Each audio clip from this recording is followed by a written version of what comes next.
money starts to come into the business, and then you have domestic disputes, all right? Especially in small businesses, family-owned businesses.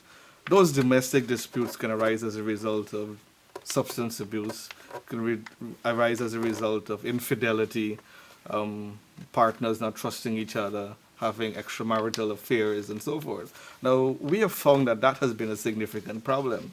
Now, when you do business planning, nobody tells you that that helps a business or contributes to a business failing, but we have found in small businesses locally, it devastates those businesses when that happens.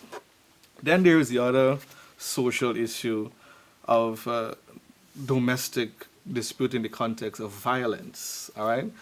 Whereby people are involved in businesses and then their partners are not fully in support of their businesses and they end up with fights and all of those things. So that's one other challenge. Then the other social issue, what causes a lot of small businesses to end up in difficulties, is that when you do your business planning, people don't cater for a family member to die that is very close to them. They don't cater for children to get sick, all right?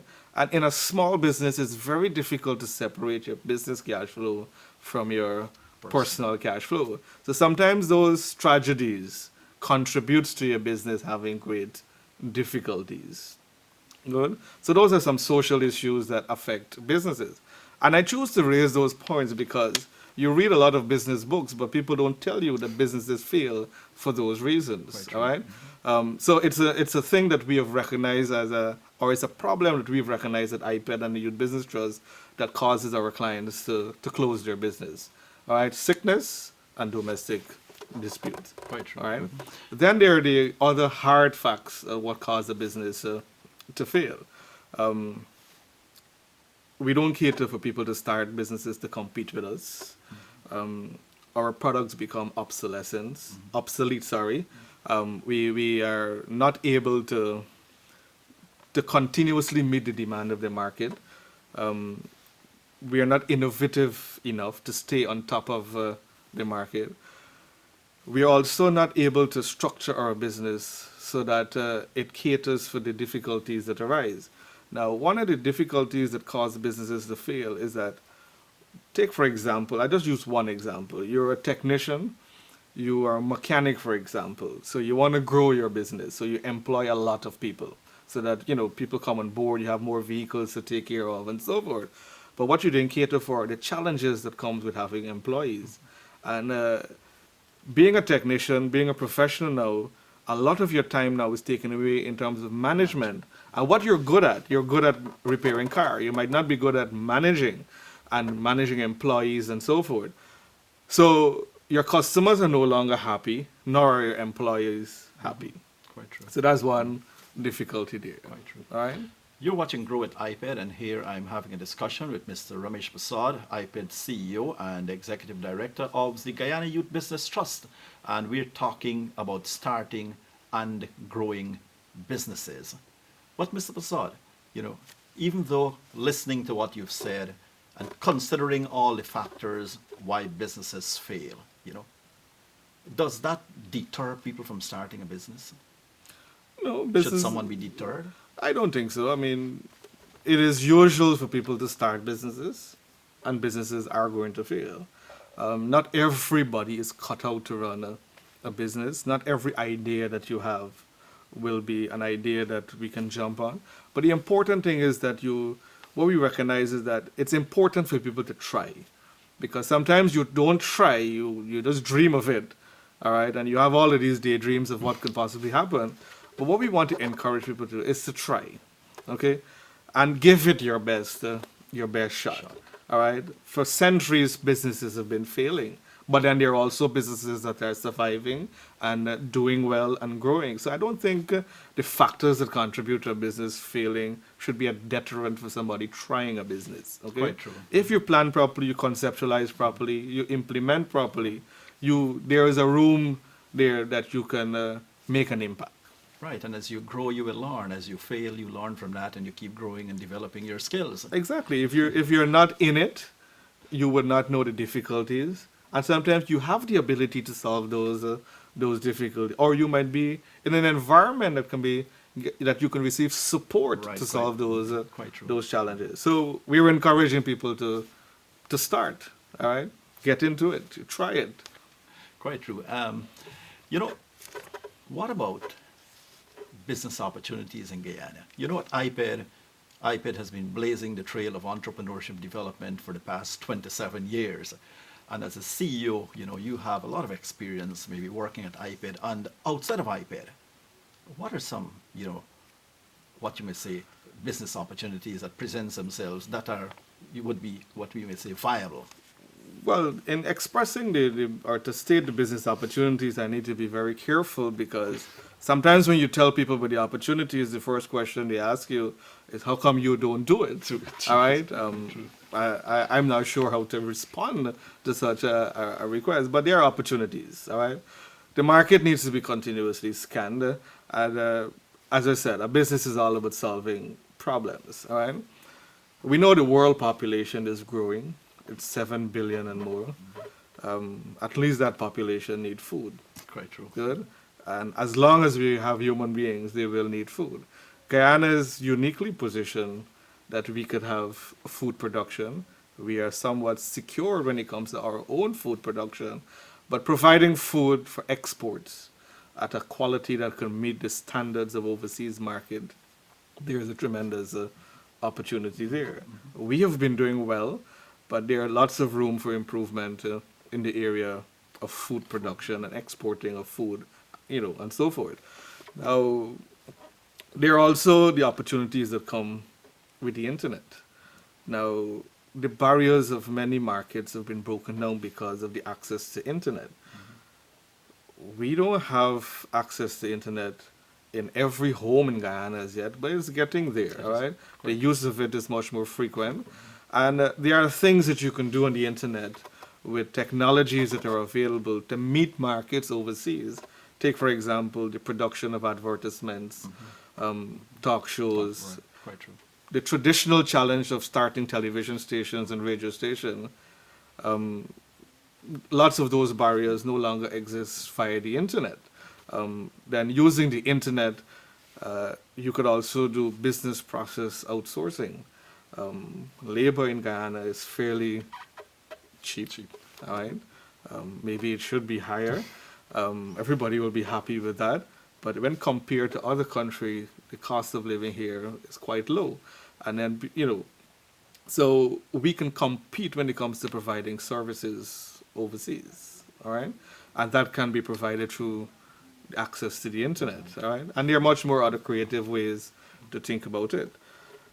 One of the other opportunities we've found that is very prevalent locally, you know, there has been an expansion in middle income and middle class households in Guyana. Quite true. There are lots more homes that are available now as compared to several years ago. Those homes and those middle class households have needs for other services. Quite true. We have found that there is a need for electricians that can provide consistent maintenance and service, plumbers that can provide consistent services, and notice my emphasis on consistency.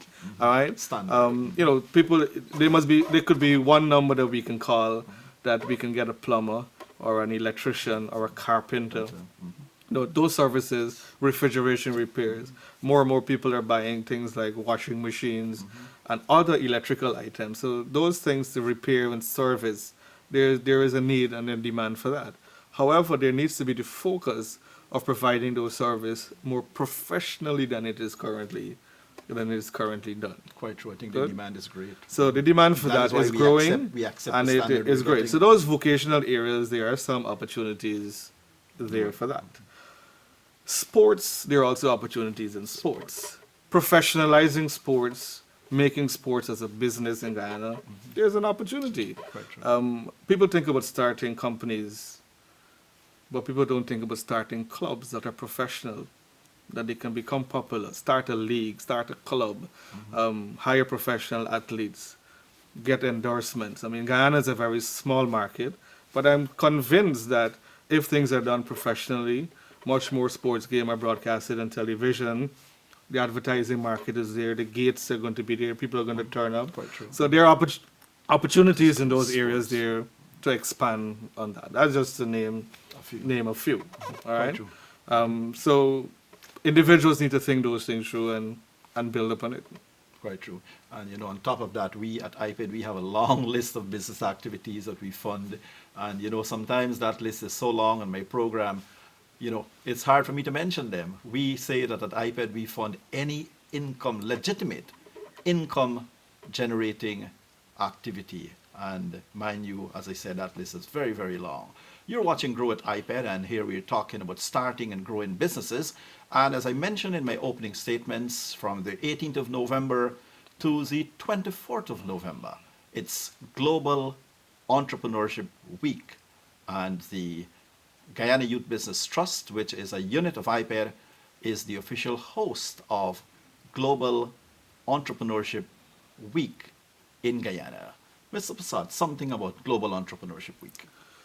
Global Entrepreneurship Week is a celebration and bringing to the fore the need for entrepreneurship. Global Entrepreneurship is actually an organization that has been funded and supported by the Kaufman Foundation. Currently, there are 140 countries or more that are celebrating global entrepreneurship next week. There are several thousand partners and activities.